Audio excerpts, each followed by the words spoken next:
MNT news network में आप सभी का स्वागत है साथियों। आज हम विशेष दिन है, पूरा विश्व आज अंतरराष्ट्रीय महिला दिवस मना रहा है और आप सभी को MNT न्यूज नेटवर्क की ओर से अंतरराष्ट्रीय महिला दिवस की अनेक मंगल कामनाएं।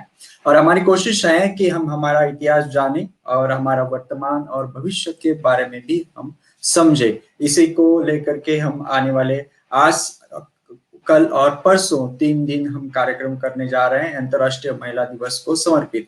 चित्र आप देख रहे होंगे यहाँ पर एक ओरिजिनल तस्वीर की नेगेटिव कॉपी थी, उसकी तस्वीर बनाई गई है। आप देख रहे होंगे इसमें क्रांति ज्योति सावित्रीबाई फुले हैं, फातिमा भी है और उनके 2 छात्र हैं नीचे बैठे हुए और पीछे शायद सगुनाबाई क्षीरसागर है, विधवा महिला थी।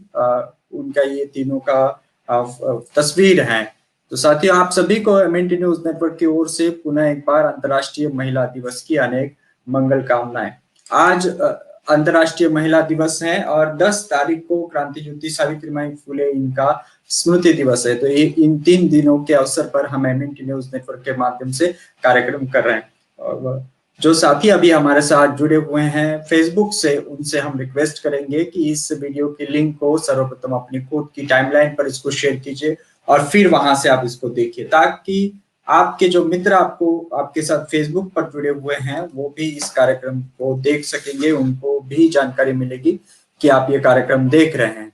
क्योंकि फेसबुक यूट्यूब का एक एल्गोरिदम होता है, जितना आप अपने टाइमलाइन पर एक बार अगर शेयर करते हैं, वहां से अगर इस कार्यक्रम को देखते हैं, वहां से अगर आप कमेंट करते हैं, लाइक करते हैं वीडियो को, तो उतना ज्यादा लोगों तक ये कार्यक्रम पहुंचता है। केवल कार्यक्रम देखते रहने से ये वीडियो अधिक लोगों तक नहीं पहुंचेगा। इसलिए आप सभी से रिक्वेस्ट रहेगी कि इस वीडियो को अपनी टाइमलाइन पर शेयर कीजिए, फेसबुक के साथ ही कमेंट कीजिए, लाइक कीजिए, सर्वप्रथम अपने आने की दस्तक वहां पर दीजिए। और अगर आप फेसबुक पर विभिन्न ग्रुप में हैं तो उस ग्रुप में भी इस वीडियो को शेयर कीजिए और शेयर करते समय इस वीडियो के बारे में भी लिखिए कि इस आज की जो चर्चा है वो किस संदर्भ में है। आज का विषय और पैनलिस्ट के बारे में भी हम आपको बताएंगे, लेकिन पुनः एक बार आप सभी से रिक्वेस्ट करते हुए गुजारिश करेंगे यूट्यूब के साथियों को कि इस वीडियो की लिंक को आप शेयर कीजिए। और आपको शुरुआत में बताना चाहेंगे एक जानकारी है, DK Khaparde memorial trust. DK Khaparde BAMCEF के संस्थापक रहे हैं।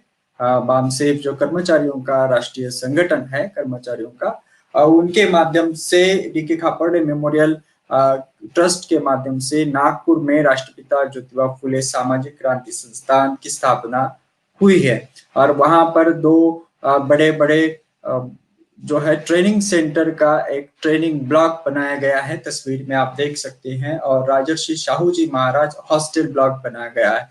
ट्रेनिंग ब्लॉक को नाम है राष्ट्रपिता ज्योतिबा फुले ट्रेनिंग ब्लॉक और हॉस्टल ब्लॉक को नाम है राजर्षि शाहू जी महाराज ब्लॉक।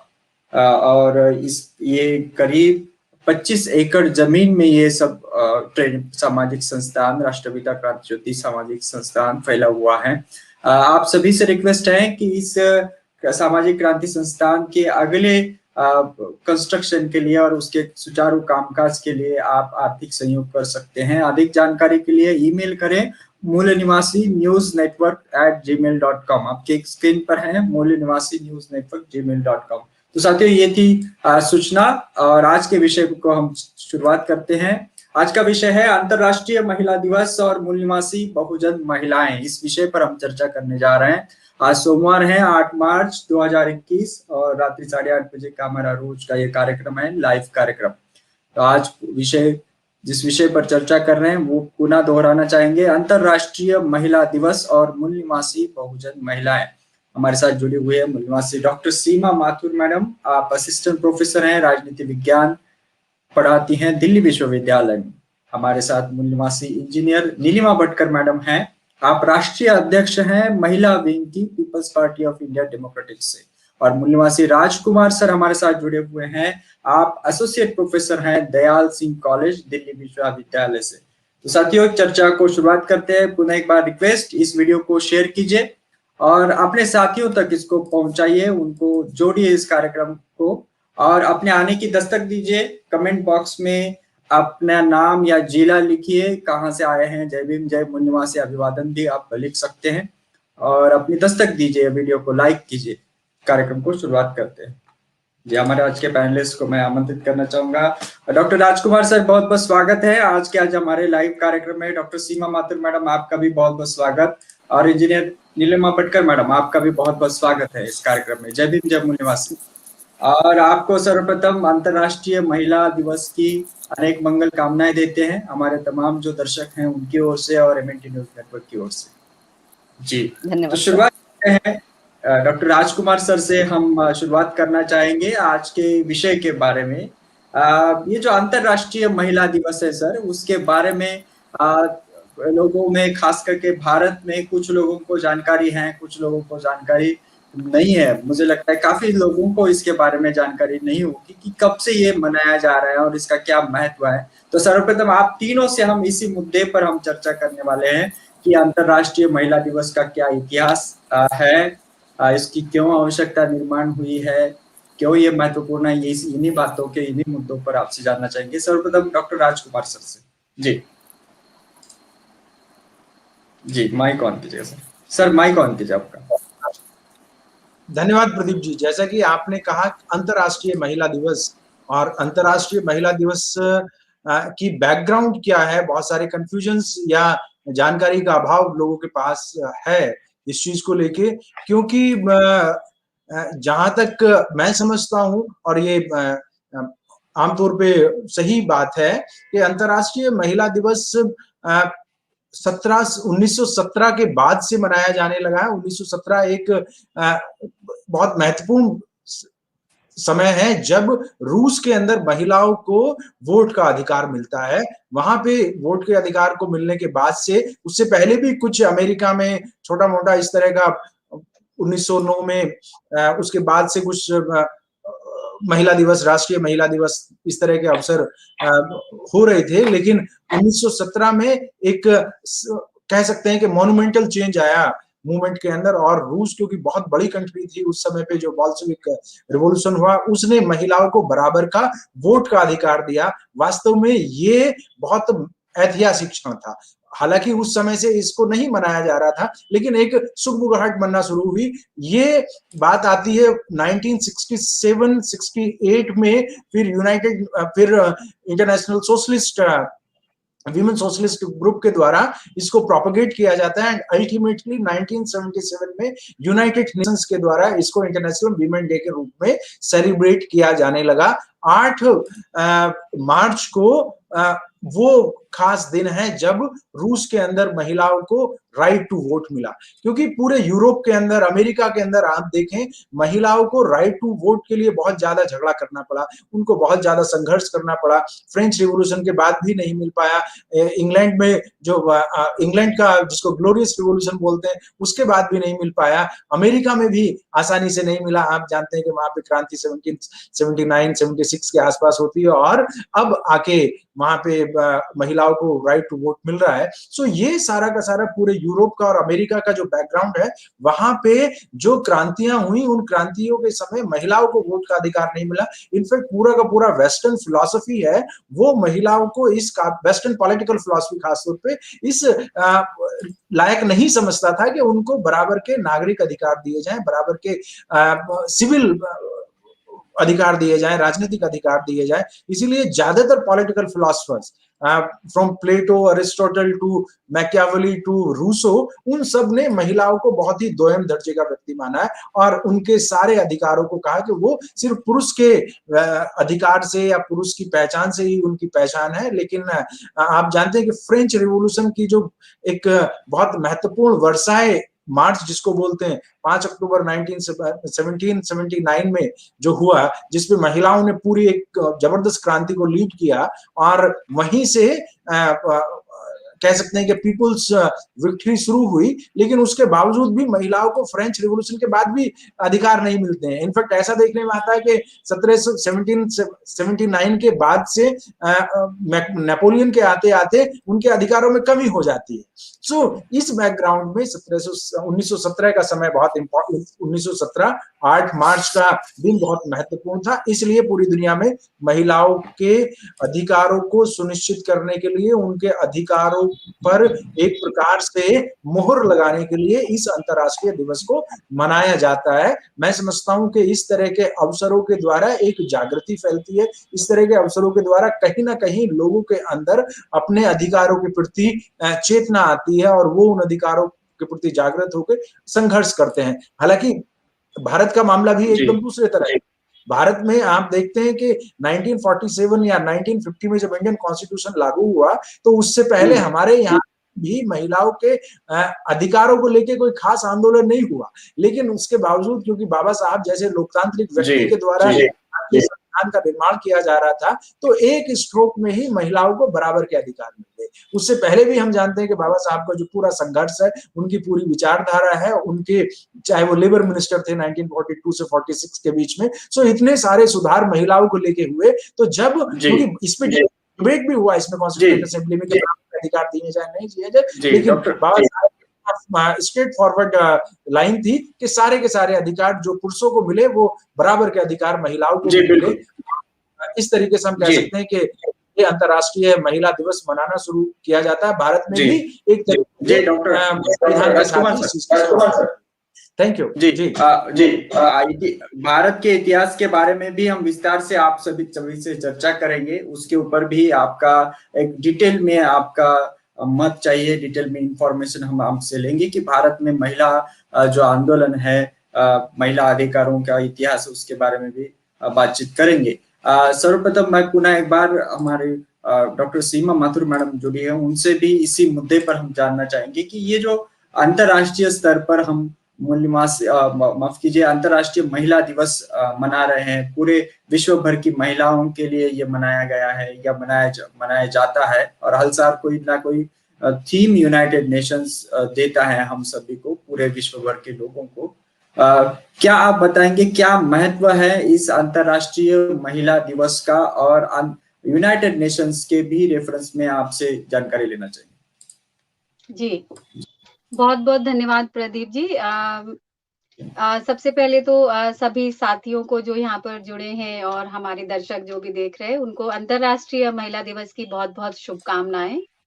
और मैं राजकुमार सर की बात से ही जो है वो शुरू करना चाहूंगी कि किस तरह से जो है जो सोशलिस्ट कंट्री है, खास करके समाजवादी देशों में जो मूवमेंट हुए या फिर यूरोपियन कंट्रीज में जो मूवमेंट हुए, तो वो महिला अधिकारों को लेकर के तो हुए, लेकिन उनमें कहीं ना कहीं महिलाओं के अधिकारों के प्रति जो है वो जागरूकता का भाव नहीं था, या ये कहें कि जो ये समाज है, जो ये पितृसत्तात्मक समाज रहा है, क्योंकि पितृसत्ता सिर्फ भारत की समस्या नहीं है बल्कि वो ओवरऑल वर्ल्ड में है, और उस पितृसत्ता की वजह से जो जेंडर बेस्ड डिस्क्रिमिनेशन जो रहा है वो हमेशा से रहा है।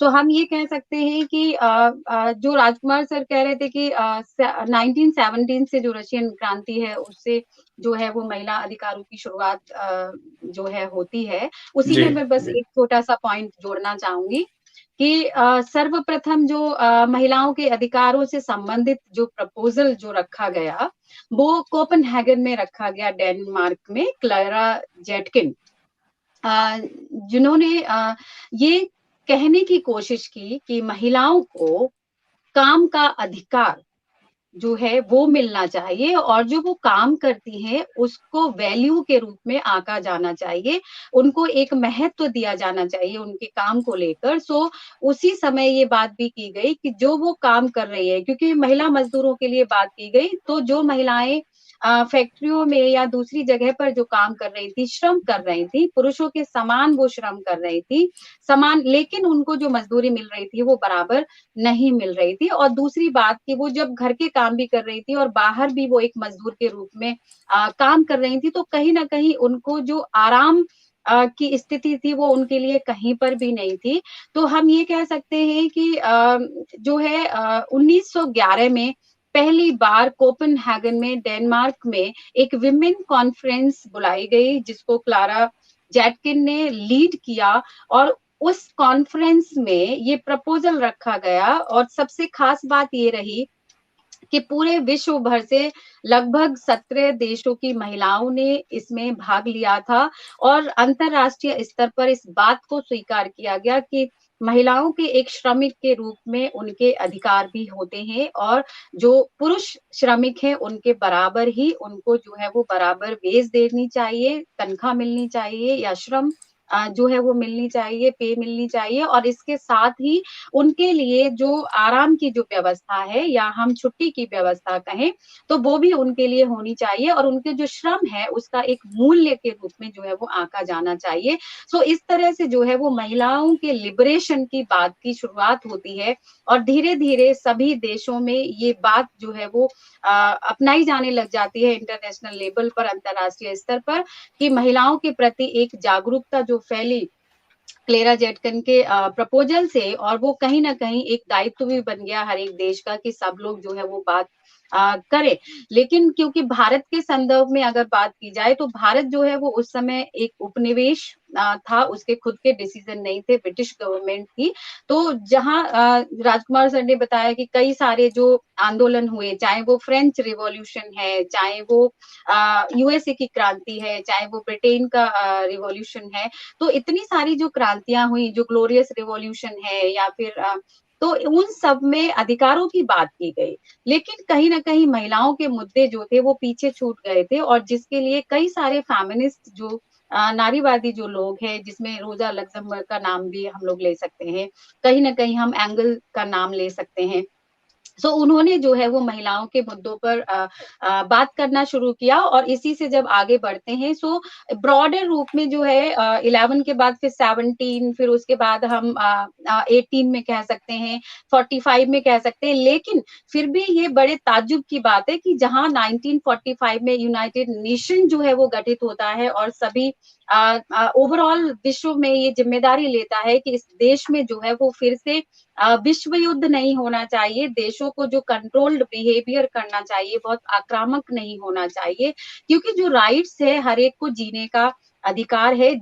इस सोच के साथ जब यूनाइटेड नेशन ने काम शुरू किया, लेकिन वहां पर भी ये गैप हमें देखने को मिला कि महिलाओं के लिए कोई एक जो है कॉन्क्रीट प्लान जो है वो तब तक उभर के नहीं आया था और 1975 में 1975 में पहली बार यूनाइटेड नेशन ने महिलाओं के मुद्दे को यहाँ पर स्वीकार किया कि यस इस देश में पूरे विश्व में देशों में महिला और पुरुष के बीच जेंडर आधारित गैर बराबरी है, इसीलिए उसको दूर करने की जरूरत है। सो महिलाओं को मुद्दों को उन्होंने शामिल किया अपने प्लान में, स्ट्रेटजी में और 1996 में 1996 के साथ जो है थीम बेस्ड इंटरनेशनल विमेन मनाने की जो है वो बात की गई। तो अगर हम 2021 के इंटरनेशनल डे की हम बात करें, तो इस अंतर्राष्ट्रीय महिला दिवस की थीम है एक्सेप्ट टू चैलेंज। हमको जो हमारे सामने जो चुनौतियां हैं उनको स्वीकार करने के लिए हमको तैयार रहना है, क्योंकि हमको उन चुनौतियों को स्वीकार करके इस विश्व में परिवर्तन लाना है और वो परिवर्तन एक इक्वल समाज की तरफ जाएगा जहां पर हर कोई एक इंसान के रूप में ट्रीट किया जाए। Everybody should be treated as human being without any discrimination based on caste, class, gender, religion, race और कलर। तो इस तरह से जो है वो अंतर्राष्ट्रीय महिला दिवस को मनाने की शुरुआत होती है और हर दिन ऐसे तो बड़े मजाक में कहा जाता है कि हर दिन जो है वो महिला दिवस है, हर दिन जो है वो महिलाओं का दिन है। वही तो बोलती हैं, वही तो करती हैं, सब जगह वही दिखाई देती हैं। लेकिन बहुत शांतिपूर्वक और बहुत एनालिटिकली महिलाओं की सिचुएशन को ध्यान में रखा जाए तो अभी भी वो है पुरुषों से कमतर समझी जाती है और समाज में अभी भी उनकी स्थिति दोयम दर्जे की है, जिसको हमें दूर करने की जरूरत है और पूरे विश्व को सेंसिबल बनाने की जरूरत है, सेंसिटाइज करने की जरूरत है, जिससे कि जी जी उनको देवी दुर्गा या अन्नपूर्णा जैसे शब्दों से नहीं नवाजा जाए, बल्कि उनको सिर्फ जी एक ह्यूमन बीइंग माना जाए, एक जी एक जी इंसान माना जाए। बिल्कुल जी, बिल्कुल। पुनः इसी हम के आएंगे साथ आपकी तरफ मैडम। जी जी, पुनः हम आएंगे। आपने कहा कि अंतर्राष्ट्रीय दिवस महिला दिवस की जो है थीम है एक, और यूनाइटेड नेशंस ने भी यूएनडीपी पर एक थीम बताई है, वुमेन इन लीडरशिप। और वो ऐसी लीडरशिप चाहिए, वुमेन ऐसी स्थिति में चाहिए, यूनाइटेड नेशंस बोल रहे हैं कि achieving an equal future in कोविड-19 वर्ल्ड। ये एक थीम यूनाइटेड नेशंस के डेवलपमेंट प्रोग्राम ने भी अपने तरफ से दी है। बहुत महत्वपूर्ण बात है, इसके ऊपर हमने आगे भी हम चर्चा करेंगे एमएनटी न्यूज नेटवर्क पर कि क्या वुमेन इन लीडरशिप क्या कंसेप्ट है, इसके ऊपर भी लगातार हम चर्चा करते रहेंगे। इंजीनियर नीलिमा भटकर मैडम हमारे साथ हैं। नीलिमा भटकर मैडम, आपसे भी हम जानना चाहेंगे कि जब हम देखते हैं पूरा आज के अगर अखबार, पूरे देश भर के अखबार देखेंगे तो महिलाएं कैसे विकास कर रही हैं, कैसे अलग अलग क्षेत्रों में जा रही हैं, इस प्रकार की बातें होती हैं।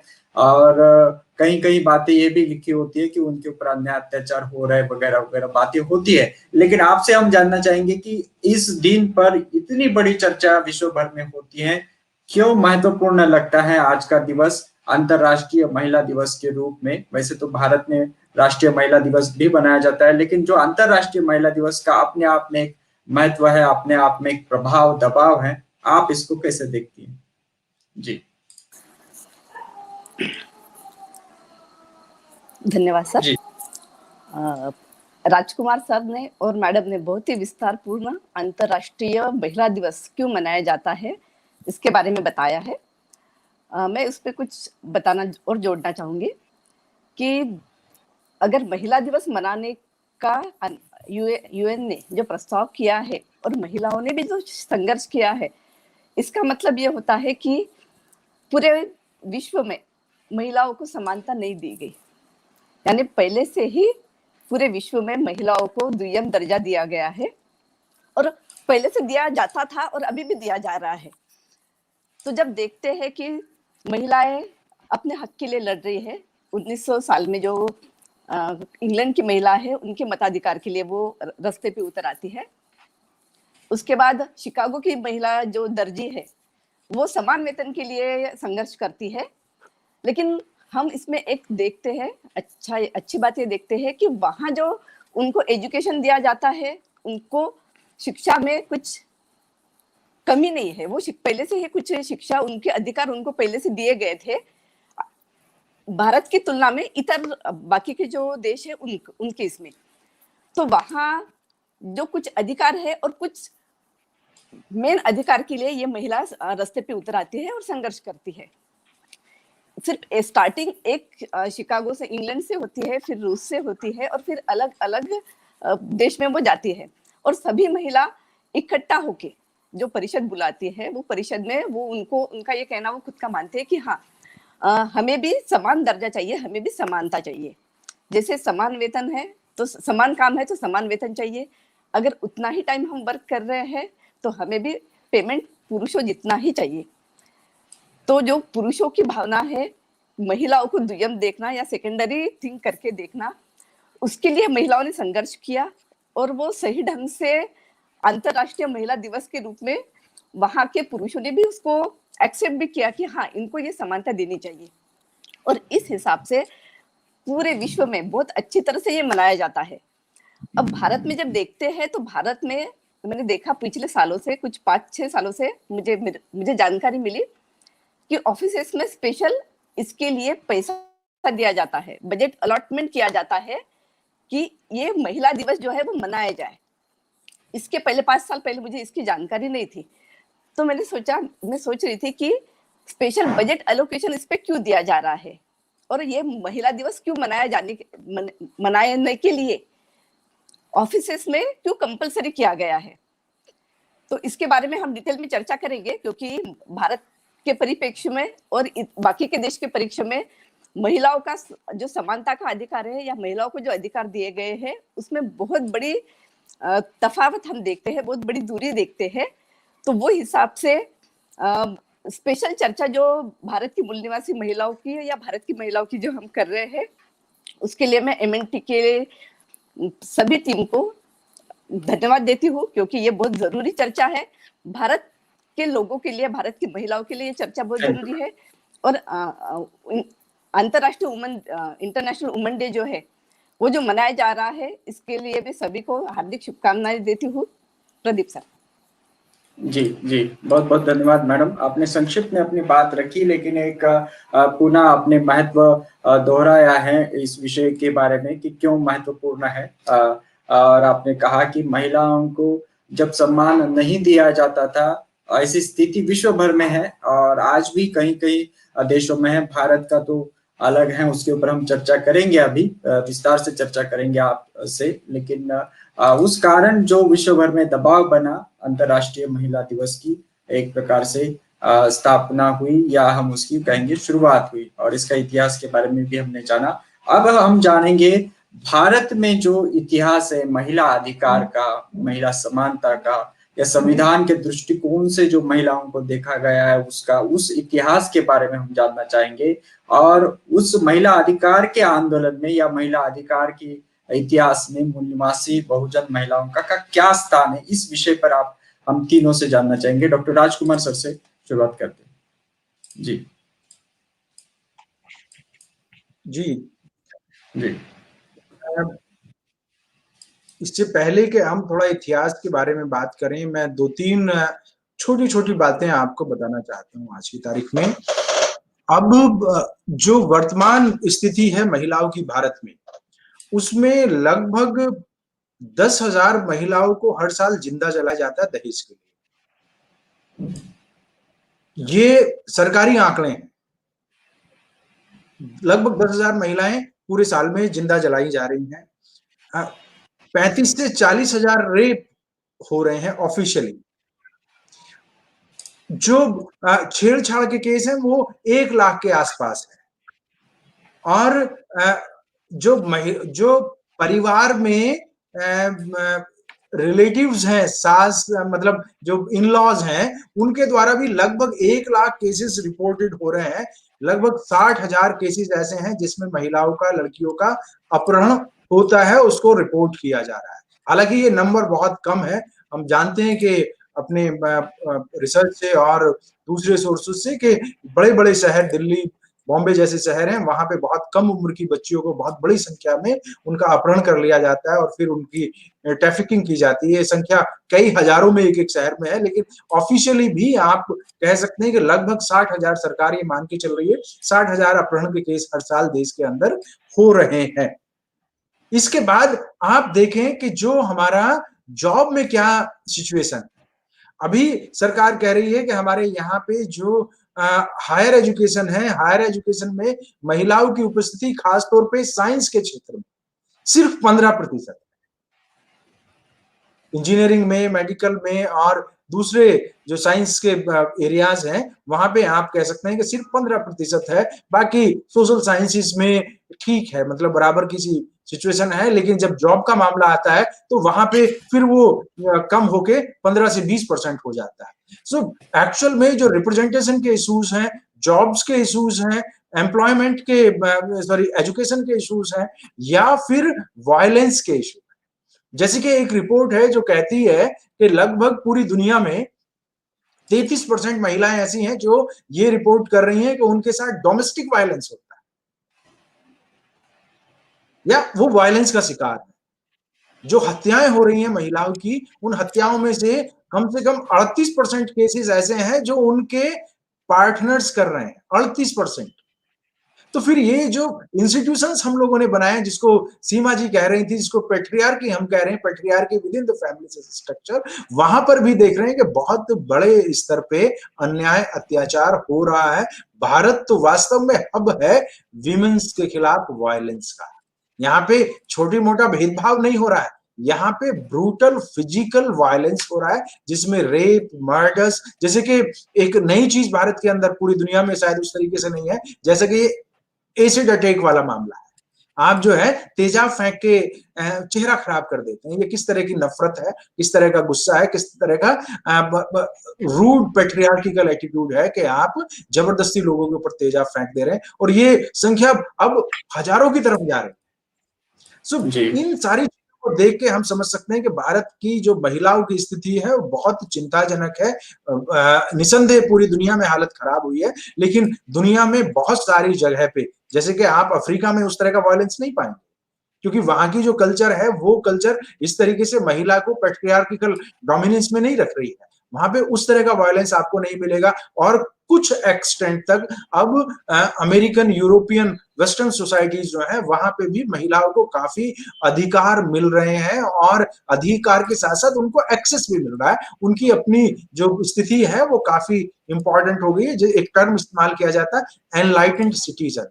एनलाइटेंड सिटीजन का मतलब है, ये मेरी वुल्फेनक्राफ्ट एक फेमस विमेन राइटर हुई है लेट 19th सेंचुरी में, सॉरी 18th सेंचुरी में, 1892 में इन्होंने लिखा। इन्होंने इस टर्म का इस्तेमाल किया है, एनलाइटेंड सिटीजन, मतलब प्रबुद्ध नागरिक। महिलाएं जब तक प्रबुद्ध नागरिक नहीं होंगी तब तक उनकी स्थिति नहीं सुधरेगी। प्रबुद्ध नागरिक होने के लिए वो दो चीजें कहती हैं। एक तो कहती है कि आपको अपने निर्णय स्वयं लेने की क्षमता होनी चाहिए आपके अंदर, आप अपने बारे में खुद डिसाइड कर सकें। दूसरी बात, इकोनॉमिक इंडिपेंडेंस होनी चाहिए, आप सेल्फ रिलायंट होनी चाहिए इकोनॉमिकली। इन दोनों क्षेत्रों को, इन दोनों को अगर हम भारत के संदर्भ में देखें तो आज भी इकोनॉमिक इंडिपेंडेंस तो हिंदू कोड भी लागू होने के बाद भी मैं समझता हूं कि 2-4-5% ही होगा, इससे ज्यादा इकोनॉमिक इंडिपेंडेंट वीमेन हमारे यहाँ पे नहीं है भारत में। दूसरा, खुद निर्णय लेने की क्षमता कितनी है उसके संदर्भ में ये देख सकते हैं कि भारत में एक बड़ा अजीबोगरीब सा कंसेप्ट आया, आप जानते हैं, वो बोलते हैं जैसे प्रधानपति, सरपंच पति। मतलब ये कितनी बड़ी विभीषिका है कि जिस महिला को अधिकार मिला प्रधान बनने का, उसके लिए कोई टर्म ही नहीं है प्रधान का। प्रधान का मतलब होता है पुरुष। तो हम वहां पे जो उसका पति होता है वो वर्चुअली एंगेज कर रहा है सारे के सारे पॉलिटिकल सिस्टम को। ये अपने आप में बहुत बड़ा क्राइसिस है। अब इसके अगर बैकग्राउंड को हम देखने का प्रयास करें कि भारत में महिलाओं की स्थिति का क्या कारण रहा है, किस तरीके से यहाँ पे लंबे समय से महिलाओं को एक हिंसा का, क्योंकि यहाँ पे जो महिलाओं को की जो स्थिति है वो ये कहना है कि उनको बहुत सांस्कृतिक रूप से या बहुत सिविलाइज तरीके से रखा गया है, नहीं। वहां पे रेप का, जलाने का, वायलेंस का, मर्डर का ये साधन इस्तेमाल किए गए हैं उसके खिलाफ, और उन साधनों के द्वारा उसको इतना डराया गया है, उसको इतना सब्जुगेट किया गया है कि अल्टीमेटली उसने अपने आप को जलाना, अपनी पति की मृत्यु के बाद अपने आप को जलाना बेहतर समझा, मुकाबले इसके कि वो जिंदा रह के पुरुषवादी समाज के अत्याचार से रोज मरे।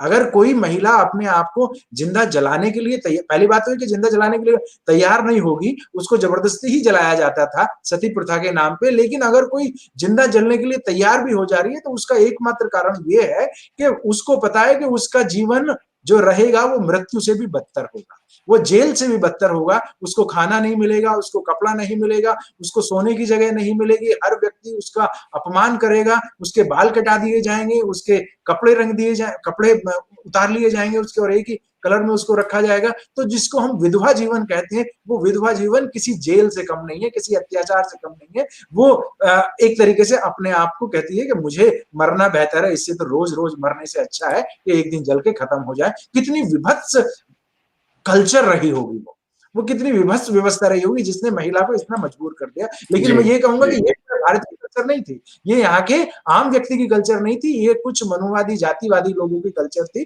आमतौर पे भारत की महिलाओं को इस तरह के दंश से झेलना नहीं पड़ा, लेकिन जैसे जैसे लोगों के ऊपर मनुवाद का कब्जा हुआ या मनुवाद हावी हुआ, उसका प्रभाव हुआ, तो उनकी महिलाएं भी घर में रह के जेल में कैद हो गई। वो भी पति को पति परमेश्वर और खुद को चरणों की दासी के रूप में स्वीकार करने लगी। ये जबरदस्ती का, इसको सामान्य रूप से नहीं कह सकते। तो ये जो सोशलाइजेशन का प्रोसेस यहाँ पे हुआ, जो एक रिलीजन के साथ जुड़ा हुआ है, जो एक संस्कृति के साथ जुड़ा हुआ है, जो एक पूरे हिस्ट्री के साथ जुड़ा हुआ है, सोशल स्ट्रक्चर के साथ जुड़ा हुआ है, और मनुवाद उसको बढ़ावा देता है, उसने महिला को पूरी तरीके से ध्वस्त किया। कहीं कोई उसका अधिकार नहीं रहा। आप कहते हैं कि भाई सावित्रीबाई फुले से हम शुरुआत करते हैं कि यहाँ पे महिला क्रांति की शुरुआत हुई है, महिलाओं के अधिकारों की शुरुआत हुई। इनफैक्ट उससे पहले किसी भी समाज की किसी भी महिला का, या बल्कि ये कहना भी कई बार थोड़ा ज्यादा लगता है, सिर्फ महिलाएं क्यों, पुरुष भी कोई पढ़ा लिखा नहीं, उससे उनसे पहले पुरुष भी कोई पढ़ा लिखा नहीं था भारत में। किस स्कूल में कॉलेज में कोई पढ़ रहा था? जब से नालंदा, तक्षशिला और ये यूनिवर्सिटीज हमारी खत्म हुई 14वीं 15वीं शताब्दी में, तो 400-500 साल का ये पीरियड है, यहाँ पे पुरुष भी किसी स्कूल कॉलेज में नहीं जाते थे, उनके लिए भी कोई स्कूल कॉलेजेस नहीं थे, उन्होंने जरूर छोटे मोटे स्टार्ट कर दिए थे आने के बाद से। तो पूरी की पूरी शिक्षा व्यवस्था ही ध्वस्त थी और महिलाओं का भी उसमें कोई योगदान, या महिलाओं का भी कोई किसी तरह का कोई वहां पे शिक्षा नहीं, उनका लिबरेशन नहीं था। लेकिन सावित्रीबाई फुले एक समग्र रूप से शुरुआत करती हैं, ज्योतिबा फुले साहब और सावित्रीबाई फुले, और ये आंदोलन आगे बढ़ते बढ़ते, क्योंकि जितना भी चाहे वो ये हरिचंद ठाकुर और गुरुचंद ठाकुर का हुआ, या इवन अयोध्या दास का तमिलनाडु के अंदर हुआ, या अय्यंकाली साहब का हुआ,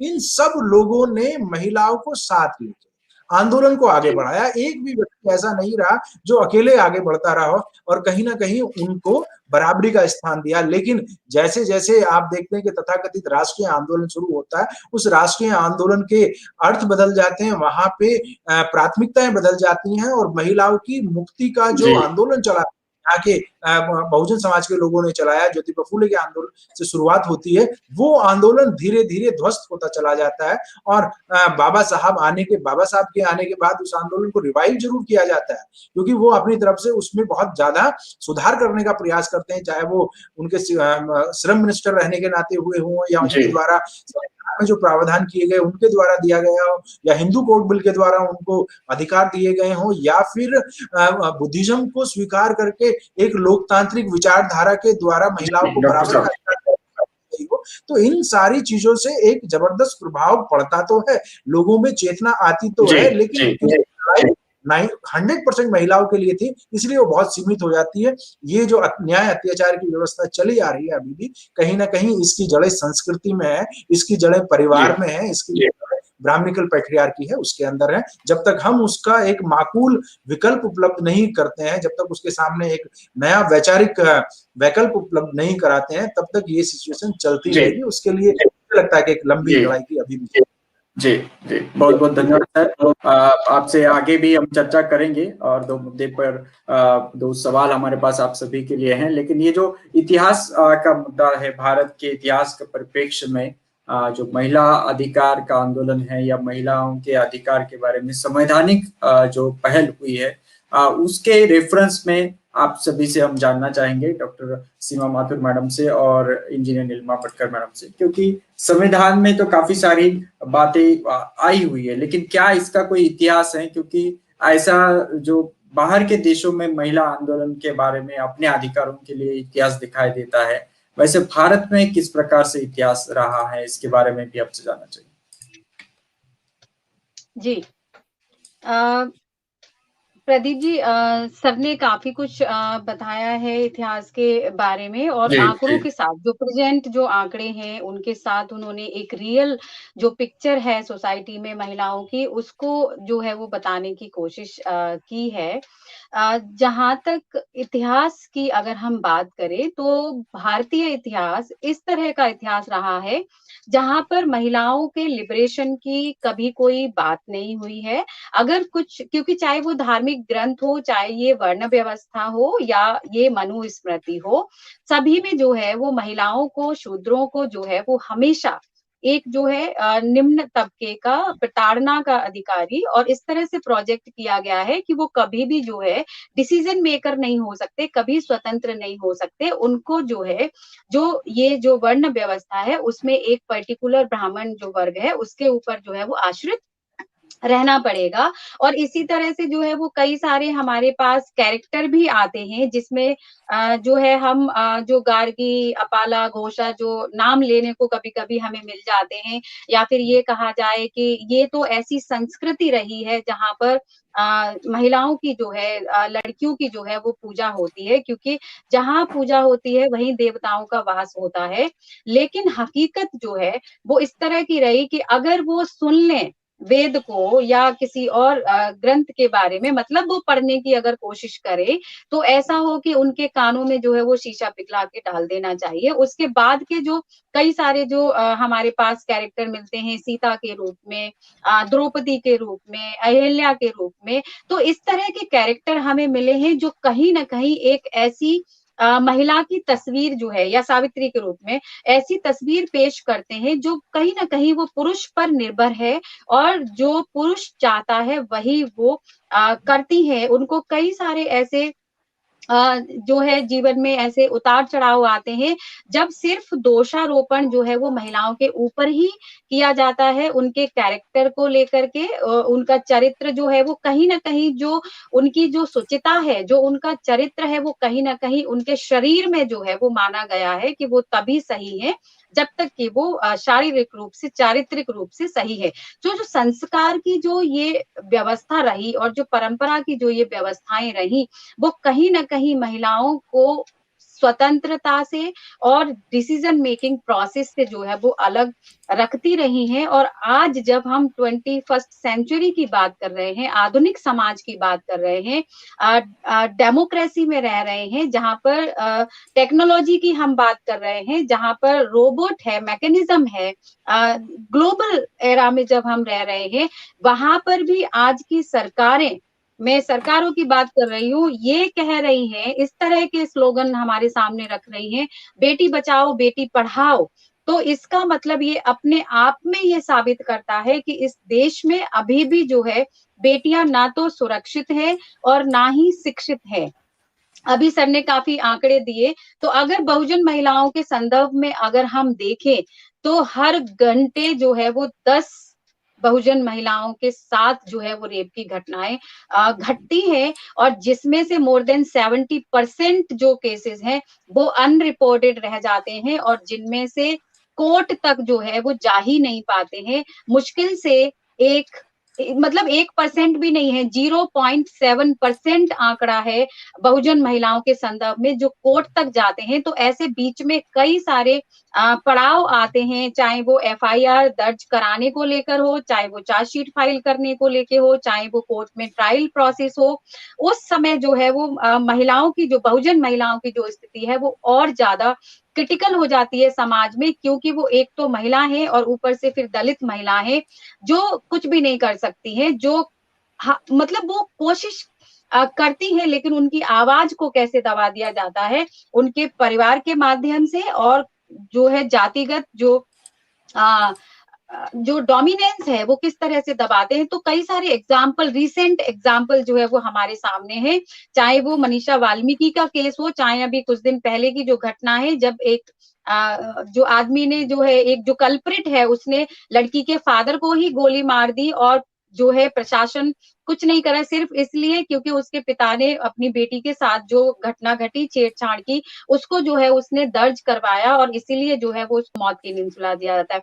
ऐसे ही कई सारे जजमेंट जो है वो अभी रिसेंटली आए हैं जो इस तरह की मानसिकता पर कुठाराघात करते हैं कि पुरुष की जो सोच है वो किस तरह की सोच है क्योंकि वो भी इस ब्राह्मणिकल जो पेट्रियार्की है वहीं से निकल के आ रहे हैं तो सीजेआई का जो स्टेटमेंट था कि अगर जो रेपिस्ट है अगर वो ये मान जाता है कि उस जो विक्टिम है जो सर्वाइवर है अगर उसके साथ वो शादी करने के लिए मान जाता है तो वो जो है वो बरी हो सकता है मतलब किस तरह की मानसिकता है कि आप जो है आप क्या महिलाओं को सिक्योरिटी दे रहे हैं या फिर जो कल्प्रिट है दोषी है आप उनको सिक्योरिटी दे रहे हैं सो कहीं ना कहीं इनडायरेक्टली वो एट्रोसिटी अगेंस्ट जो विमेन है उसको किसी न किसी रूप में वो बढ़ावा दे रहे हैं या दूसरे शब्दों में ये कहा जा सकता है कि आप जो है इस पूरे सिस्टम में महिलाओं की जो स्थिति है सबऑर्डिनेशन की उसको आप जो है वो चैलेंज करने की बजाय आप उसको एक्सेप्ट कर रहे हैं आप उसको स्ट्रेंथन कर रहे हैं सो इस तरह की परिस्थितियों में महिला दिवस मनाना वाकई में हमारे सामने एक क्वेश्चन मार्क खड़ा करता है एक हम सबके ऊपर एक क्वेश्चन मार्क लगाता है कि क्या हम महिला दिवस मनाकर वाकई में महिलाओं के प्रति जो है वो सेंसिटिव हो रहे हैं क्या हम उनके अधिकारों की बात कर रहे हैं? क्या हमारी सोच में परिवर्तन आया है?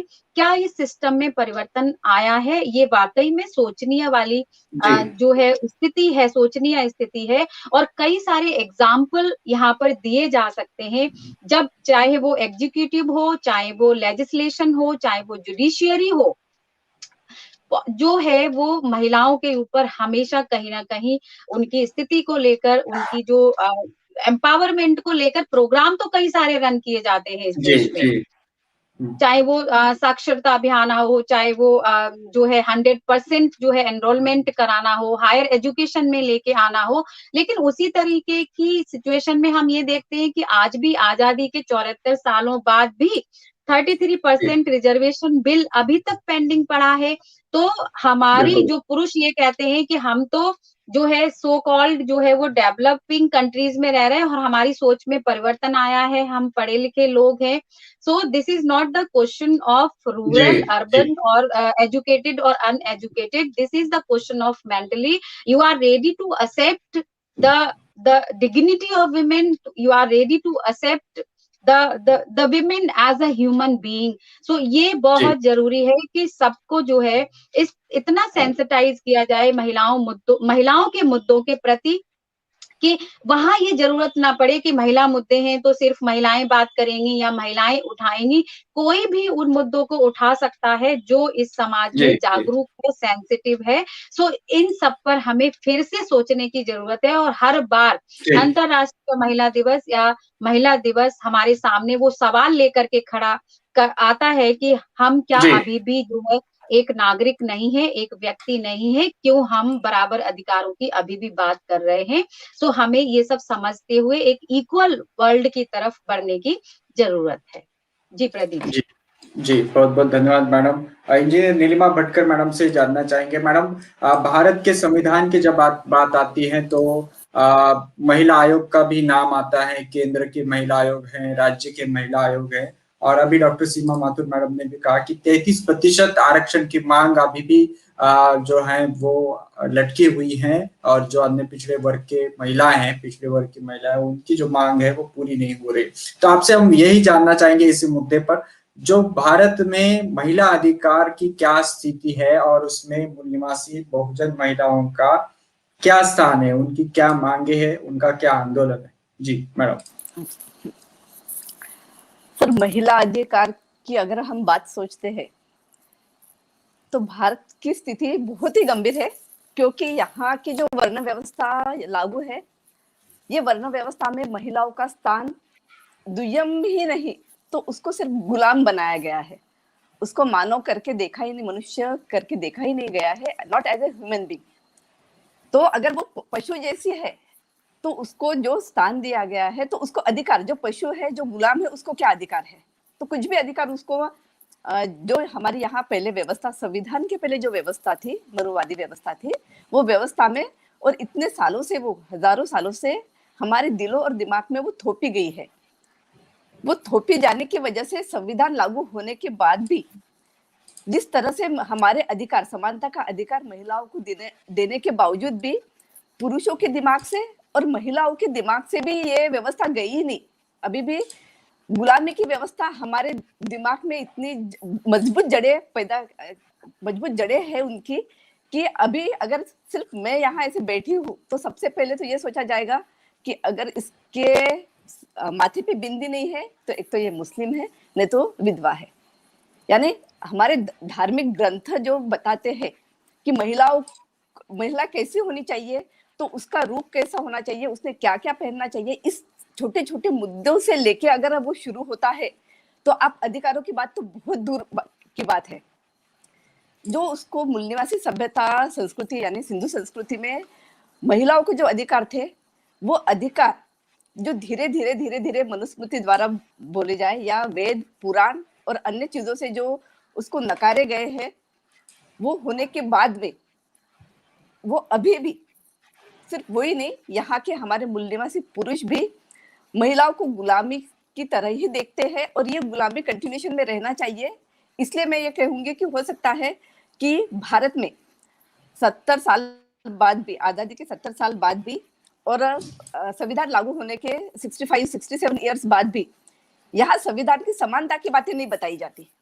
यहाँ हमें संविधान नहीं पढ़ाया जाता।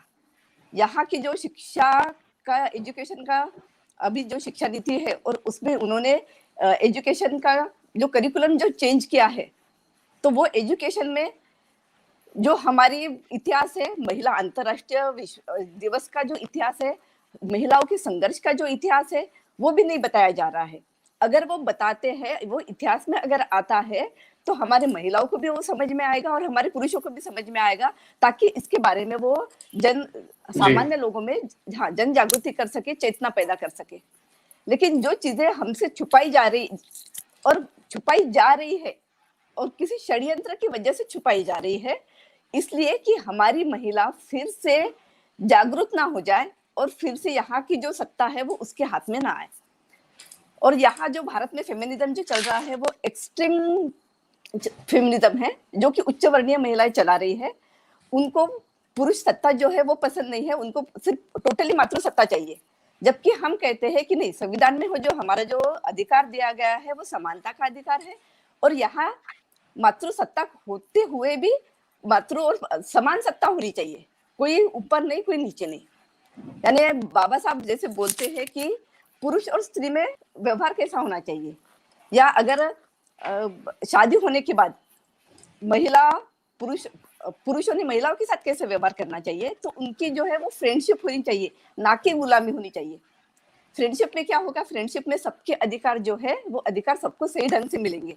लेकिन जब शादी होने के बाद अगर हम देखते हैं तो बहुत सिंपल छोटी छोटी बातें यहाँ की महिलाओं की, कि जो गुलामी के प्रति कहा जाता है कि सवेरे उठने के बाद भी पूरा घर का कामकाज वो करे, सभी कुछ चीजें वही करे, और पुरुष क्या करे तो सिर्फ बैठा रहे। ये गुलामी किस प्रकार की गुलामी है? यानी किसी भी चीज से आजादी नहीं देना, महिलाओं को हर चीज में गुलाम बना के रखना। और यहाँ पुरुष भी एंजॉय कर रहा है और महिलाएं भी एंजॉय कर रही है। ये गुलामी जो है, स्लेवरी जो है, ये दोनों भी एंजॉय कर रहे हैं। और ये लोग ये नहीं सोच रहे कि आगे की जो पीढ़ी, हमारे आने वाली पीढ़ी है, वो वही पुराने दिन फिर से वापस लाने के लिए हम वही तैयारी कर रहे हैं। अगर हम सही ढंग से इसका एनालिसिस करते हैं तो हमारे मूल निवासी जो बहुजन लोग हैं, महिलाएं हैं, तो ये तो इतने बड़े आंदोलन में सामने आने चाहिए, क्योंकि आगे की उनकी पहली एक ही पीढ़ी जो है, हमने स्वतंत्रता का जो है वो आनंद लिया है, लेकिन दूसरी पीढ़ी अभी से हम देखते हैं कि वो गुलामी की तरफ जा रही है। और वो गुलामी की तरफ जाने की एक और वजह है, वो यानी यहाँ की जो भोग वस्तु का हम ये कर रहे हैं। महिलाओं को दो ही चीजों के बारे में उन्होंने बताया है कि महिला एक तो भोग वस्तु है और ये पुत्र प्राप्ति का साधन है। अभी भी 90% पुरुष महिलाओं को इसी तरह से देखते हैं। दूसरी बात, संविधान में जो हमें हक अधिकार दिए गए हैं और उसकी वजह से जो कुछ अच्छे पोजीशन पे मूल निवासी बहुजन लोग जो आए हैं, वो आने के बाद अभी वो क्या कर रहे हैं, वैसे अगर देखा जाए तो वो सिर्फ उनके लग्जरियस आइटम में ही वही उसी के बारे में सोच रहे हैं, और वो लग्जरियस आइटम और कैसे बढ़ाया जाए, वो चीज के बारे में सोचते हुए वो समाज के ऊपर बिल्कुल न ध्यान देते हुए उनका जो मूल कर्तव्य है वो कर्तव्य की भावना भूल गए हैं सर। और इसी की वजह से आज हमें यह स्थिति देखनी पड़ रही है कि 70 साल बाद भी हमें संविधान की बातें पता नहीं, हम लोगों को संविधान घर घर में जाके बताना पड़ रहा है कि ये हमारा भारत का संविधान है, ये हमारे अधिकार है, जो की बातें यहाँ की जो सरकारें हैं उन्होंने करनी चाहिए थी, वो सरकारें ना करते हुए ये सामान्य लोगों के पास आ रही है। और हम इसमें भी ऑनेस्ट नहीं है, अगर जो बात हमें करनी है उसमें भी हम ऑनेस्ट नहीं है।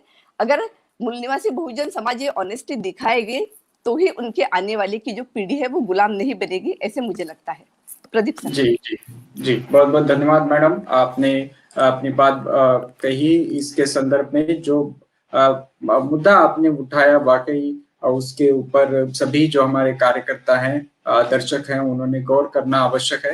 मैं डॉक्टर राजकुमार सर से जानना चाहूंगा। राजकुमार सर, जब बात आती है महिला अधिकार आंदोलन की और मूल निवासी बहुजन महिलाओं की, तो संसद की भी बात उठती है। संसद में जो आरक्षण का बिल है उसके लिए खास करके पिछड़े वर्ग के लोगों ने महिलाओं का उनका हिस्सा होना चाहिए ये कह करके उस बिल के ऊपर आपत्ति जताई और वो जब तक नहीं होता पिछड़े वर्ग की महिलाओं का बिल तब तक वो रुका गया है, उसको अभी तक वो मंजूर नहीं हो पा रहा है।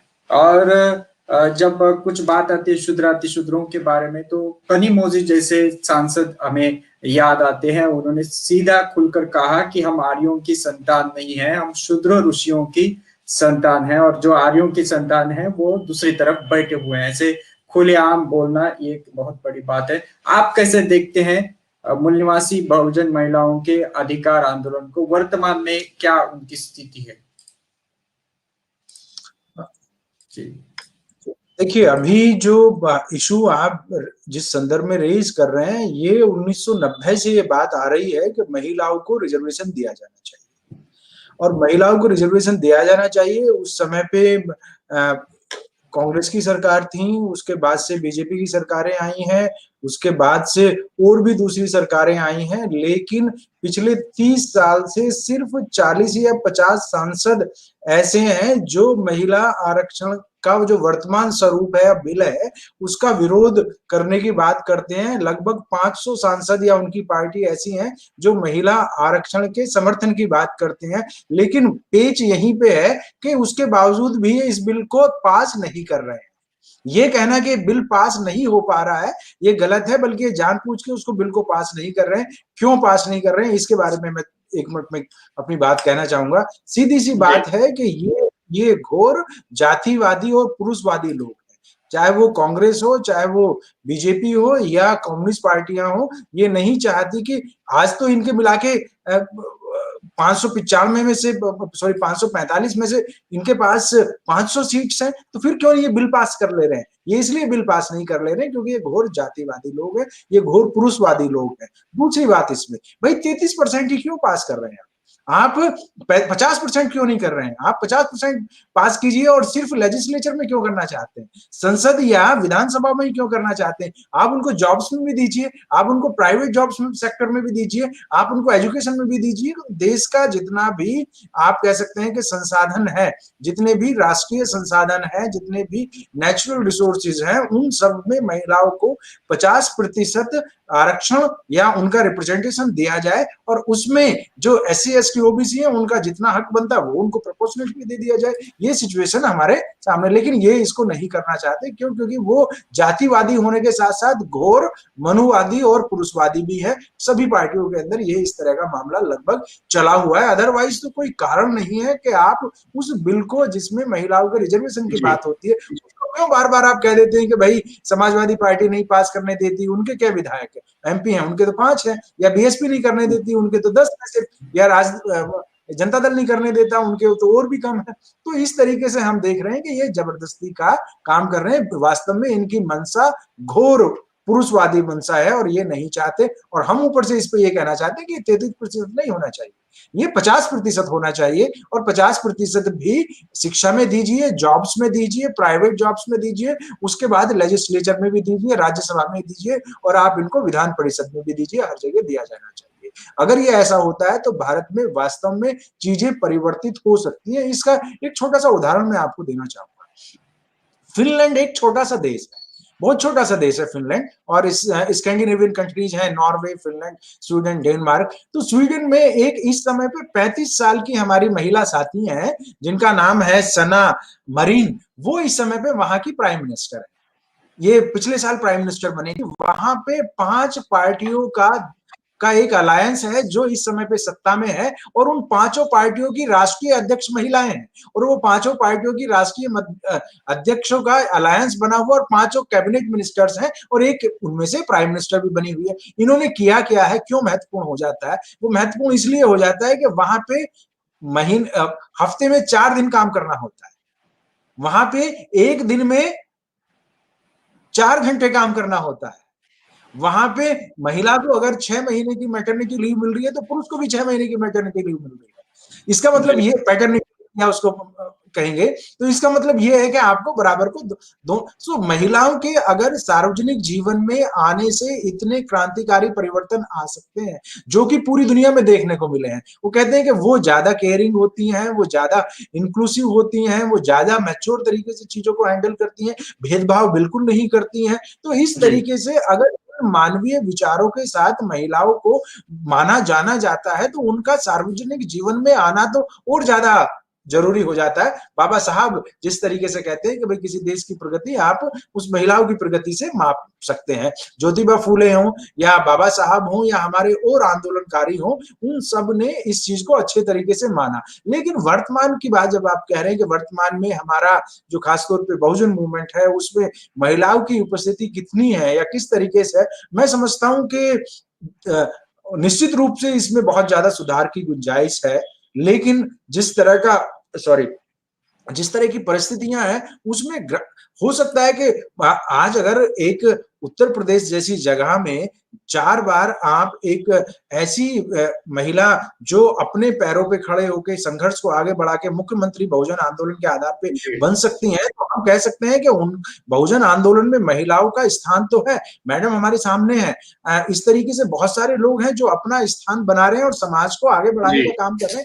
अभी भी सुधार की गुंजाइश है। सुधार की गुंजाइश इसलिए है कि हमारे परिवारों का जो स्ट्रक्चर है वो परिवारों का स्ट्रक्चर हमारा अभी भी पुरुषवादी ही बना हुआ है। हम लोग कई बार उस चीज को स्वीकार करने में गुरेज करते हैं, कई बार क्योंकि हम जैसा मैडम कह रही थी, नीलिमा जी कह रही थी कि भाई पुरुष को भी फायदा है, मुझे भी फायदा है, सुबह उठ के मैं चाय नहीं बनाता हूं तो भाई फायदा है, मुझे चाय बनी बनाई मिल जाती है, तो मैं भी उस चीज को एंजॉय कर रहा हूं। लेकिन बाबा साहब की बात को मैं कोट करूंगा कि भाई ये मास्टर के तो इंटरेस्ट में है कि वो मास्टर रहे। भाई मेरे तो ये इंटरेस्ट में है कि मुझे सुबह बने बनाए खाना मिल जाए, बनी बनाई चाय मिल जाए। लेकिन ये महिला के इंटरेस्ट में कैसे है कि वो बिना सवाल किए चाय बनाए या बिना सवाल किए वो इस काम को करे।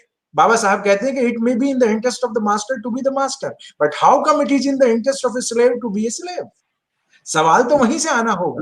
भाई हम भी बहुजन समाज के लोग भी, पुरुष भी कहीं ना कहीं उस ब्राह्मणवादी कीटाणु से ग्रस्त हो चुके हैं, बड़े स्तर पे ग्रस्त हो चुके हैं। मैं ये कहूंगा कि परिवार अगर इस तरह की बीमारियां आई हैं तो उसको दूर किए जाने की जरूरत है। लेकिन चारों तरफ ये अच्छी बात है कि हमारा जो मूल पारिवारिक ढांचा है वो अभी भी लोकतांत्रिक बना हुआ है। उसमें कुछ विकार जरूर आए हैं लेकिन संस्थागत विकार उसके अंदर नहीं है और उनको सुधारा जा सकता है। सामान्यतः हम अपने परिवारों में अपनी बच्चियों के साथ उस तरीके से भेदभाव नहीं करते हैं, चाहे उनकी शिक्षा को लेके हो, चाहे उनके कैरियर को लेके हो या उनको संपत्ति में हक देने का मामला हो। लेकिन फिर भी मैं कहूंगा कि अभी काफी जरूरत है, सार्वजनिक जीवन में आना चाहिए। एक बात और इसमें मैं ऐड करना चाहूंगा जो कि अंतर्राष्ट्रीय आंदोलन के संदर्भ में है कि जब तक महिलाएं अपने उनके पास संपत्ति नहीं होगी, जब तक उनके पास संपत्ति का अधिकार नहीं होगा, बहुत सारी चीजें नहीं हो पाती। तो ये पुरुषों की, पिताओं की, भाइयों की जिम्मेदारी बनती है कि बाबा साहब ने जो अधिकार दिया कि हमारी बहनों का, हमारी बेटियों का हमारी संपत्ति में बराबर का अधिकार है, तो उस अधिकार को पुरुष आगे बढ़ के उनको संपत्ति का अधिकार सुनिश्चित कराएं। आज शिक्षा तो सबको मिल रही है, आमतौर पर हम कह सकते हैं कि शिक्षा सबको मिल रही है, लेकिन उसके साथ साथ उनको संपत्ति के अधिकार को भी दिया जाना चाहिए। इसकी शुरुआत हम लोग स्वयं कर सकते हैं, हम लोग अपनी तरफ से इस चीज को आगे बढ़ा सकते हैं। दूसरी बात इसमें एक जोड़ने की जरूरत है और ये संस्थागत है, इसमें मैं समझता हूं कि हम सब लोग इसके लिए जिम्मेदार हैं। लेकिन ये जो किचन की व्यवस्था है भारत के अंदर, भारत में जो किचन है ये महिलाओं की जेल है। इन परिवार में या किसी भी घर में किचन नहीं होना चाहिए, बल्कि हमें सार्वजनिक किचन की व्यवस्था करनी चाहिए, जिसको मास आप कह सकते हैं कि वो अब किचन बने, कम्युनिटी किचन बनने चाहिए। जैसे आजकल यूरोप और अमेरिका जैसे उसमें हो रहे हैं कि आपके यहाँ अपार्टमेंट्स हैं, लेकिन सुबह तैयार होकर नीचे जाएंगे आप, सारे के सारे लोग वहां पे ब्रेकफास्ट करेंगे और फिर लंच लेकर ऑफिस चले जाएंगे और शाम को आगे भी इसी तरीके से करेंगे। सो परिवार में किचन जो है वो महिलाओं के लिए मैं समझता हूं कि जेल का काम कर रहा है। जितनी जल्दी हो सके हमें इन किचन को तोड़ के जी सार्वजनिक किचन बनाने चाहिए, सामुदायिक किचन बनाने चाहिए, तभी जाके मामला सुधरेगा। इसमें शायद पुरुषों को पहल करने की जरूरत है, तब मामला सुधार हो सकता है, इसमें सुधार हो सकता है। जरूरत मैं समझता हूं कि इसमें हम लोग सोच रहे हैं, बहुत सारे लोग इस तरफ काम कर भी रहे हैं। जी बहुत बहुत धन्यवाद। समय की अभी मर्यादा है, लेकिन हम यूनाइटेड नेशंस के बारे में कुछ चर्चा करना चाहेंगे डॉक्टर सीमा माथुर मैडम से। डॉक्टर सीमा माथुर मैडम, ये जो हम बातचीत अभी कर रहे हैं अंतर्राष्ट्रीय महिला दिवस के परिप्रेक्ष्य में, और यूनाइटेड नेशंस अर्थात संयुक्त राष्ट्र संघ की बार बार बात उठती है, और जब हम इसकी वेबसाइट देखी, यूनाइटेड नेशंस वुमेन के बारे में, महिलाओं के बारे में जो वेबसाइट है, तो उनके वेबसाइट पर यह पता चलता है कि ये जो संयुक्त राष्ट्र संघ है भारत के साथ जो काम कर रहा है कि महिलाओं के ऊपर जो पब्लिक प्लेसेस पर अन्य अत्याचार होते हैं, या किसान महिलाओं के आर्थिक उत्थान के बारे में, या स्कैवेंजिंग में जो लगी हुई महिलाएं हैं, ऐसी तमाम बहुत सारी बातें हैं, उसके बारे में ये यूनाइटेड नेशंस काम कर रहा है। तो क्या संयुक्त राष्ट्र संघ में हम ये जो मूल्यवासी बहुजन महिलाओं की जो बातें हैं, उनकी स्थिति है, दशा है, उसके बारे में क्या आवाज उठाई जाती है, या क्या उसके रास्ते हैं? इसके ऊपर कुछ बातें आपसे जानना चाहेंगे। प्रदीप जी, बहुत बहुत धन्यवाद। सबसे पहले तो मैं राजकुमार सर को धन्यवाद देना चाहती हूँ कि उन्होंने एक मास किचन का जो ये कंसेप्ट दिया, सच में बहुत सोचना और थॉट प्रोवोकिंग है। सच में सर बहुत अच्छा ये है, क्योंकि सच में महिलाओं के लिए जेल ही है। महिलाएं बाहर निकल के जा रही है, जॉब कर रही है, लीडरशिप में है, लेकिन फिर भी कहीं ना कहीं उनके मन में, दिमाग में वो जो किचन है वो हमेशा जो है वो चलती रहती है, और जिससे आजादी जो है वो लेने की महिलाओं को जरूरत है, और देने की भी जरूरत है। सो इसमें पुरुष और महिलाओं दोनों को ही साथ में आना पड़ेगा, क्योंकि महिलाओं को भी वो छोड़ना पड़ेगा जो हर समय एक जिम्मेदारी ढोने की जो आदत कहें हम, क्योंकि आदत जो है, जो बार-बार जो प्रैक्टिसेस होती हैं वो आदत में कन्वर्ट हो जाती है। तो जो ये सोशलाइजेशन प्रोसेस में जन्म के साथ ही ये सिखाया जाता है कि तुम लड़की हो तो तुमको हाउ टू बिहेव, जो है वो हमेशा ऐसे रहना है, वैसे रहना है, ये काम नहीं करना है, वो काम नहीं करना है, जल्दी घर में आना है, बाहर जो है लोगों से बात नहीं करनी है। सो इस प्रोसेस में जो महिलाएं बनती हैं, क्योंकि सिमोन द बुआ का भी एक जो कोट है कि महिलाएं जो है वो बना दी जाती हैं, वो उनको बनाया जाता है, पैदा नहीं होती हैं। सो महिलाएं, क्योंकि वो दोनों जब पैदा होते हैं तो ह्यूमन बीइंग है, जस्ट एक छोटा सा जो है वो मांस का टुकड़ा है, और उसके बाद जो है वो जब वो बाहर आते हैं बॉम्ब से, तब ये समझ में आता है कि उनको किस तरह से जो है वो एक औरत और एक पुरुष जो है वो बनाया जाता है। तो उस सोशलाइजेशन प्रोसेस में बदलाव की जरूरत है, और जिसमें ये जो कंसेप्ट है, किचन का कंसेप्ट है, या फिर जो सोच में परिवर्तन लाने की जरूरत है, वो बहुत जरूरी है। और जहां तक आपने जो ये सवाल उठाया कि संयुक्त राष्ट्र में जो क्या हम ये मुद्दे ला सकते हैं बहुजन मूल निवासी महिलाओं से संबंधित, तो इसके लिए प्रदीप जी मैं बताना चाहती हूँ कि डरबन कॉन्फ्रेंस में जो है इस मुद्दे को 90s के आसपास जो है वो उठाया गया जो है, और आज बड़े स्तर पर जो है वो विभिन्न संस्थाएं जो है उसमें से भारत भी एक है, और बहुत सारे देश, पाकिस्तान है, अफगानिस्तान है, और ये सब जो है या फिर नेपाल है, ये जो अपने देश में जो जाति से संबंधित जो घटनाएं घट रही है, कास्ट से, कास्ट डिस्क्रिमिनेशन से रिलेटेड, या फिर महिलाओं का मुद्दा, तो फिर हर देश का वो मुद्दा है, इक्वलिटी का सवाल है, सार्वजनिक दायरे में आने का जो मुद्दा है, वो जो है संयुक्त राष्ट्र संघ में बड़े स्तर पर और बहुत जोरों से लाया गया है। और इसके लिए जो है विभिन्न जो बहुजन संस्थाएं हैं, मैं भारत के संदर्भ में जो है वो नाम लेना चाहती हूँ कि national campaign on Dalit human right, NCDHR जो है, और उसके साथ में जो है वो बहुत सारी संस्थाएं आई, जिसमें शुरू में अगर हम कहें कि कुछ लीडर्स के नाम अगर लेना चाहें तो प्रोफेसर विमल थोराट, रूथ मनोरमा, रजनी तिलक, और प्रोफेसर थोराट, पॉल दिवाकर, तो इस तरह के जो लोग हैं वो इन मुद्दों को जो है यूनाइटेड नेशन तक लेके गए, और जो है भारत की जो दलित जो बहुजन जो मुद्दे हैं उनको वहां पर रखा कि किस आधार पर जो है वो एक पूरी बड़ी कम्युनिटी के साथ जो है वो जातिगत भेदभाव होता है, अत्याचार होता है। सो यूनाइटेड नेशन जो है वो इन मामलों को जो है वो लगातार उठा रहा है। और अगर हम निर्भया के केस में अगर थोड़ा सा पीछे जाए, जो केस हुआ 2012 और 13 में, तब जो है सेक्रेटरी जो यूनाइटेड नेशन के जो सेक्रेटरी हैं, जनरल सेक्रेटरी, उनका उस समय ये स्टेटमेंट आया था कि भारत को जल्दी से जल्दी महिला सुरक्षाओं से संबंधित जो है वो कानून बनाए जाने चाहिए। सो यूनाइटेड नेशन की भी ये जिम्मेदारी है कि हर देश के संदर्भ में वो लगातार जो है वो वॉच करे कि महिलाओं की या जाति के आधार पर जो समुदाय हैं, बहुजन समाज है, मूल्यवासी समाज है, उनके साथ किस तरह की घटनाएं हो रही हैं, उनकी तरफ जो है वो ध्यान दें और सरकारों से लगातार जो है वो इस तरह के काम के लिए प्रेशराइज जो है वो करता रहे कि उनको जो है वो इनके लिए सिक्योरिटी एम्पावरमेंट और जो है बराबर अधिकार की बात जो है वो करनी चाहिए, क्योंकि हमारा संविधान जो है, अगर हम मूल्यवासी आंदोलन की भारत में बात करते हैं तो खास करके ऐसा नहीं है कि हमारा इतिहास नहीं है।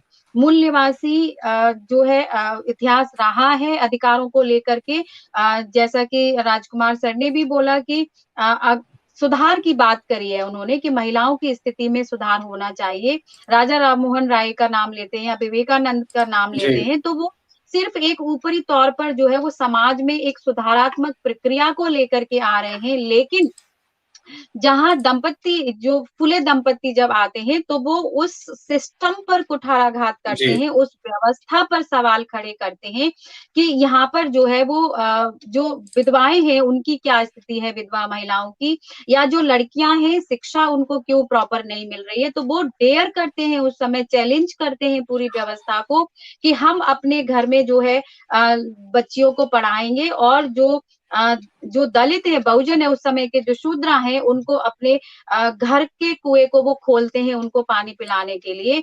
तो उस समय जो है इस तरह की डेयरिंग बात करना अपने आप में बहुत बड़ा चैलेंज था उन लोगों के लिए। और उसके बाद जो है अगर हम देखें तो बाबा साहब ने जो है इन चैलेंजेस का सामना करते हुए जब संविधान लिखा तब उन्होंने शुरू से ही बिना किसी भेदभाव के सबके लिए जो है वो समान अधिकारों की बात की, महिलाओं के लिए, पुरुषों के लिए, जो है अपर कास्ट, लोअर कास्ट, सबके लिए बिना किसी भेदभाव के जो ये कंसेप्ट आया, we the people of India. So we means we as a human being without any discrimination.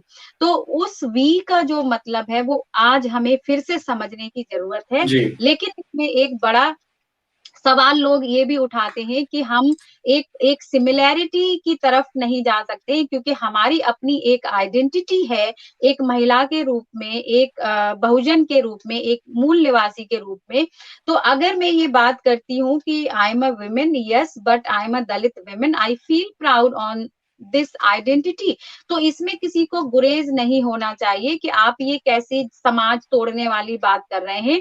तो जो समाज पहले से बिखरा हुआ है और उसमें हम अपनी आइडेंटिटी को लेकर के चिंतित हैं, उसकी बात कर रहे हैं, तो उस पर जो है वो सवाल खड़े किए जाते हैं, तो उसको भी हमें समझने की जरूरत है।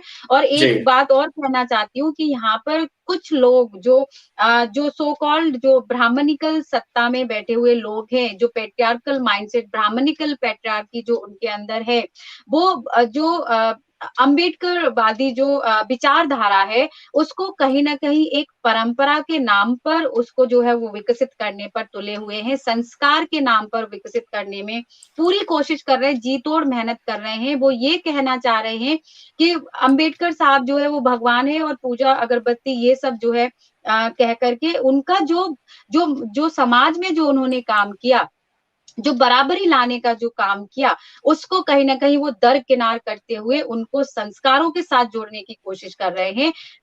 उनको जो है जब ये सवाल खड़े कर रहे हैं कि एक धर्म को छोड़कर बाबा साहब ने तो दूसरा धर्म जो है वो अपनाया और उसमें भी वो सारी व्यवस्थाएं हैं, पूजा पाठ है, संस्कार है, सब कुछ है। तो ये चीज हमें समझने की जरूरत है, आखिर वो लोग इस तरह के सवाल जो है वो खड़े कर रहे हैं तो क्यों कर रहे हैं? क्या वो कहीं हमारे बहुजन आंदोलन को जो हम आज इकट्ठा होकर के अपने हक और अधिकारों की बात कर रहे हैं, क्या उससे वो डरते हैं, डर गए हैं, या उसको वो तोड़ना चाहते हैं? तो जहां तक लीडरशिप की बात है तो वो धीरे धीरे जो है वो विकसित हो रही है लीडरशिप, और उसको आने में अभी टाइम लगेगा, क्योंकि विमेन लीडरशिप में और खास करके बहुजन लीडरशिप में मायावती जैसी महिलाएं हैं, तो कनिमोझी जैसी महिलाएं भी हैं, और पंचायत में अगर हम बात करें तो महिलाएं जो है at least they have started to come, and they will take time to learn. उनको अभी टाइम लगेगा सीखने में। तो बिल्कुल ये ना कहा जाए कि महिलाओं को तो कुछ आता ही नहीं है, क्योंकि वो उस बहुत लंबे समय से इस सार्वजनिक दायरे से बाहर रही हैं। तो उनको मौका दिया है तो थोड़ा उनको टाइम भी देना पड़ेगा, जिसमें उनको जो है अपने आप को प्रूफ करने के लिए जो है समय चाहिए, और लीडरशिप में वो आएंगी। और क्योंकि ये कहीं ना कहीं हमारी मानसिकताओं में ये दोष है, जब हम ये कह देते हैं कि महिलाओं को तो कुछ आता नहीं है, इसलिए वो जो तरह तरह के बंधन है कि तुम इतनी तेज क्यों बोलती हो, इतनी जोर से क्यों हंसती हो, इतना लेट क्यों आती हो, तुम उस आदमी से क्यों बात करती हो, उस औरत से क्यों बात करती हो, तुम बच्चों के लिए खाना क्यों नहीं बनाती, तुम ये क्यों नहीं पहनती हो। So all these restrictions on women, तो इन सब से परे हट करके हमको भी एज विमेन, हमें भी इन सब से परे हट करके जो है अपने लिबरेशन की तरफ बात जो है वो करनी होगी, अपनी कदम जो है वो उठाने होंगे, किचन से बाहर आना पड़ेगा, सार्वजनिक दायरे में हमको आना पड़ेगा, और तभी जो है वो कुछ रिस्पॉन्सिबिलिटी जो है वो शेयर होगी घर के पुरुषों के साथ। जो sense of sharing the responsibilities तभी आएगा जब हम छोड़ेंगे, और जब हम छोड़ेंगे नहीं, पकड़ के उनको रखेंगे, तो फिर जो सेंस ऑफ एंजॉयमेंट है कि ठीक है हमें मिल रहा है सब कुछ, तो कोई बात ही नहीं है। तो हमें कहीं ना कहीं वहां पर खुद को भी जो है ये समझना पड़ेगा कि yes we are human being and we can not be a perfect person. तो कहीं ना कहीं उस कमियों के साथ हमें जो है वो वहां पर सार्वजनिक दायरे में आना पड़ेगा, और हमें अपने हक और अधिकारों की बात करनी पड़ेगी। तभी संभव है कि एक समान और स्वतंत्र समाज का निर्माण हो पाएगा। जी, बहुत बहुत धन्यवाद मैडम। कार्यक्रम समाप्त करने की दिशा में है, से हम रिक्वेस्ट करेंगे कि इस विषय को कंक्लूड करें, और कंक्लूडिंग में आपका मैसेज जो है आज के विषय को समापन करते हुए एकदम संक्षिप्त में दें, क्योंकि समय अभी हमारा बीत चुका है। आगे हम कार्य समाप्त कर रहे हैं कार्यक्रम अभी।